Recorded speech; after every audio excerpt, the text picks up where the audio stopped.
இது திங்கக்கிழமை எடுத்த வீடியோ.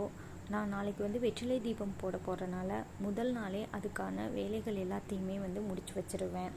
வீட்டுக்கு மாப் போடுறது, பூஜை ஜாமான் க்ளீன் பண்ணுறது, சாமியெலாம் சுத்தம் பண்ணுறது எல்லாமே முதல் நாள் பண்ணிட்டோம் அப்படின்னா அடுத்த நாள் நம்ம ரொம்ப ஃப்ரீயாகவே சாமி கும்பிடலாம். ரொம்ப பீஸ்ஃபுல்லாக அமைதியாக. நம்ம வீடு எப்போதுமே பாசிட்டிவாக இருக்கணும்னா நம்ம வீடு எப்போதும் ரொம்ப க்ளீனாக இருக்கணும். நிறைய வேக்கம் அது இதுன்னு வந்தாலும் நம்ம கையில் மாப் போடுற மாதிரி ஒரு எஃபெக்ட் வரவே வராதுங்க.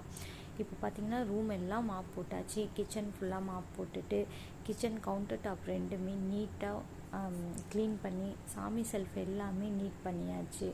நம்மளோட வீடு சுத்தமாக இருந்தாலே நம்மளோட வீடு ஃபுல்லாகவே ரொம்ப பாசிட்டிவாக இருக்கும். பாருங்கள், நான் கையில் மாப் போட்டது எப்படி இருக்குன்னு சொல்லிட்டு.